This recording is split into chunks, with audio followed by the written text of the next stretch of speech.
Hey everybody, welcome back to Movie Related. Sorry about the mood lighting here. It's kind of dark and I don't have a lot of lights in my car apparently. We usually do these reviews in Dawn's car.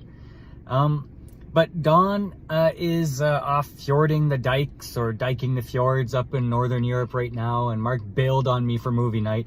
So I'm here at the theater in my own car about to review Spiderman Across the Spiderverse. Now to prepare for this, I had to watch Into the Spiderverse, the first movie, and I just watched it this week because at first I didn't want to watch it. We were going through this period of, oh, now this white character is going to be black, and Anne Boleyn is going to be black, and now Cleopatra and Little Mermaid, and it was just, I don't like identity politics and I don't like identity pandering, okay? And I just said, you know what? This is just another way to make Spider-Man a black character.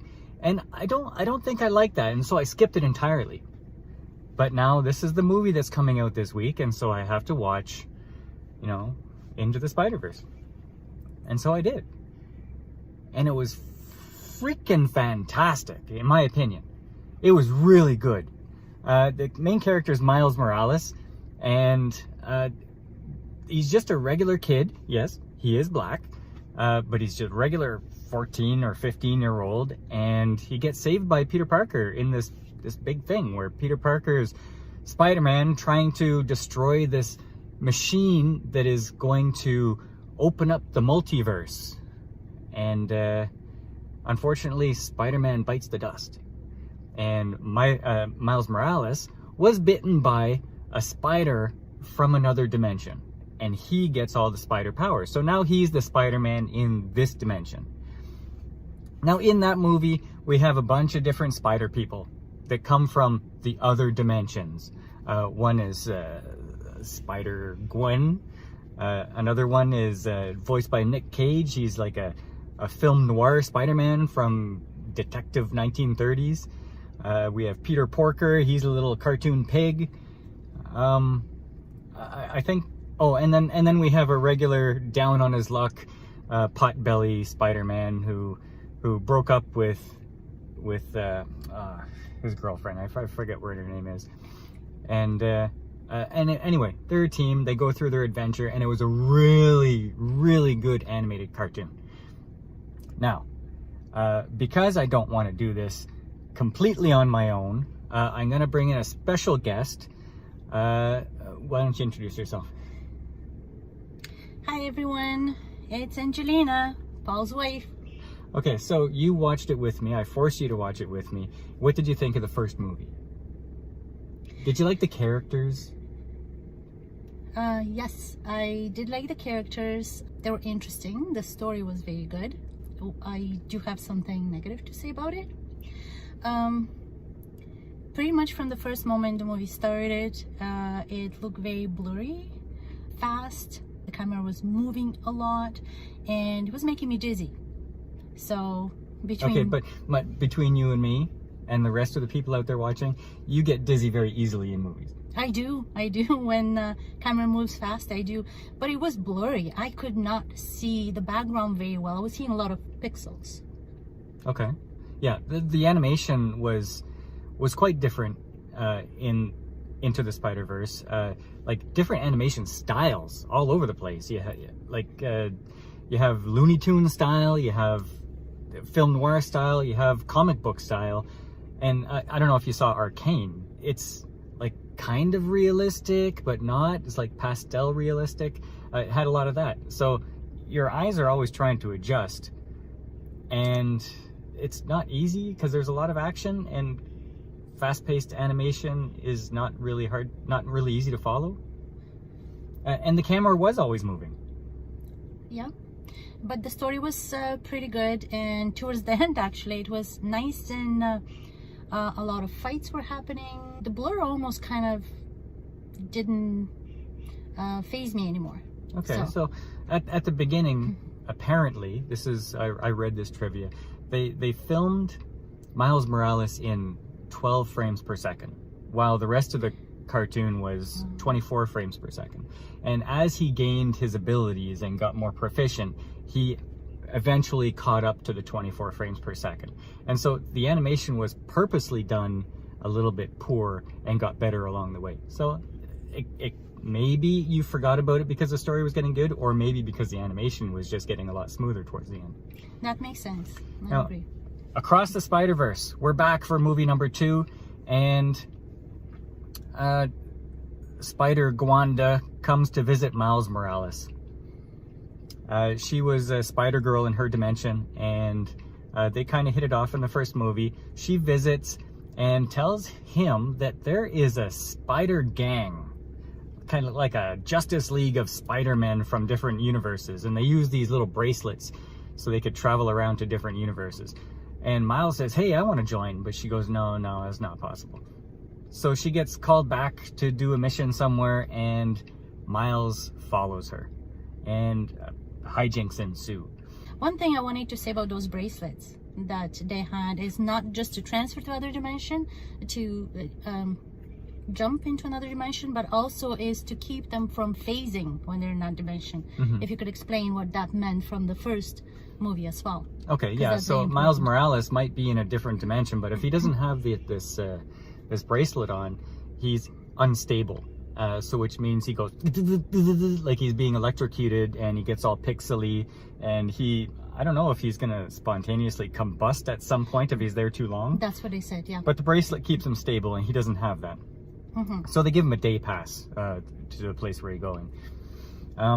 But I thought there's a lot of emotion in it between it's a lot about father-daughter, father-son relationships in this. And like, it is an animation, but I thought it was almost like a real movie. Sure, yeah, it's cartooning, but it could have been a real movie with real actors. It wasn't just for kids, it was definitely for adults. I would like to see it as a real movie, in fact. Yes, there was a good story to it, very emotional, like you said. They were cracking quite a lot of jokes. Some of them I couldn't even get because it was a little bit quiet, and everyone in the theater was laughing a lot. There were a lot of kids. I have to say that one woman even snorted by just laughing so hard. But yes, I would have liked to see it. I would like to see it if they would make it into a real movie. I think it's gonna be a very good one. If I may, for this one, the animation, you know how the first one was making me dizzy because it's blurry and such? For this one, as it started, I was thinking, oh my gosh, they didn't even take the time to fill in the background. That was bothering me. I'm all about the looks and everything. It's almost, I honestly don't know what it cost them. Might have cost a lot, might not have, I don't know. But it's almost like they did half of what the first movie had, because the first movie had all the backgrounds. You could see the wall, all the little thingies. In here you just see blotches. Yeah, I did enjoy it. Very good story. A lot of characters were introduced in it with their own story. I did notice that thing about the background as well. Like, it was almost like with your camera, you press the focus, and so it's focused on whatever it's focused on. Everything behind you was all complete blur, and that was in a lot of different places. And it was not even colored. That's the problem. It was white and kind of like, abstract. When people would paint abstract, that's what I saw in the background. Yeah. So there were a lot of places I thought the visuals could have been better.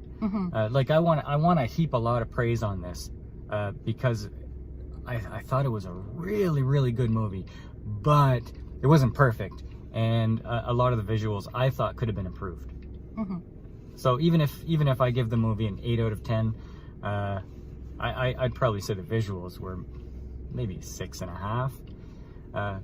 But still, like, this is the movie that we've always been waiting for, the multiverse, right? From Doctor Strange. How are they going to open the multiverse? And then they come out with the movie, and it was kind of flat. Like, they didn't do anything good with it. And then this is the movie that does it, the multiverse, right. I wish I would have watched this when it just came out, because it's fantastic. I would recommend everybody go see this. Like, if you're okay with animation, see the first movie. It's on Netflix. Everybody has Netflix. And I would definitely recommend going to see this. Would you recommend to see, or Sure. To every single person who is crazy about Marvel and Spider-Man and them, well, yes. I had I had superhero fatigue. I don't think I have it anymore because this was really good. Yeah. You don't think it was as good as I think it was?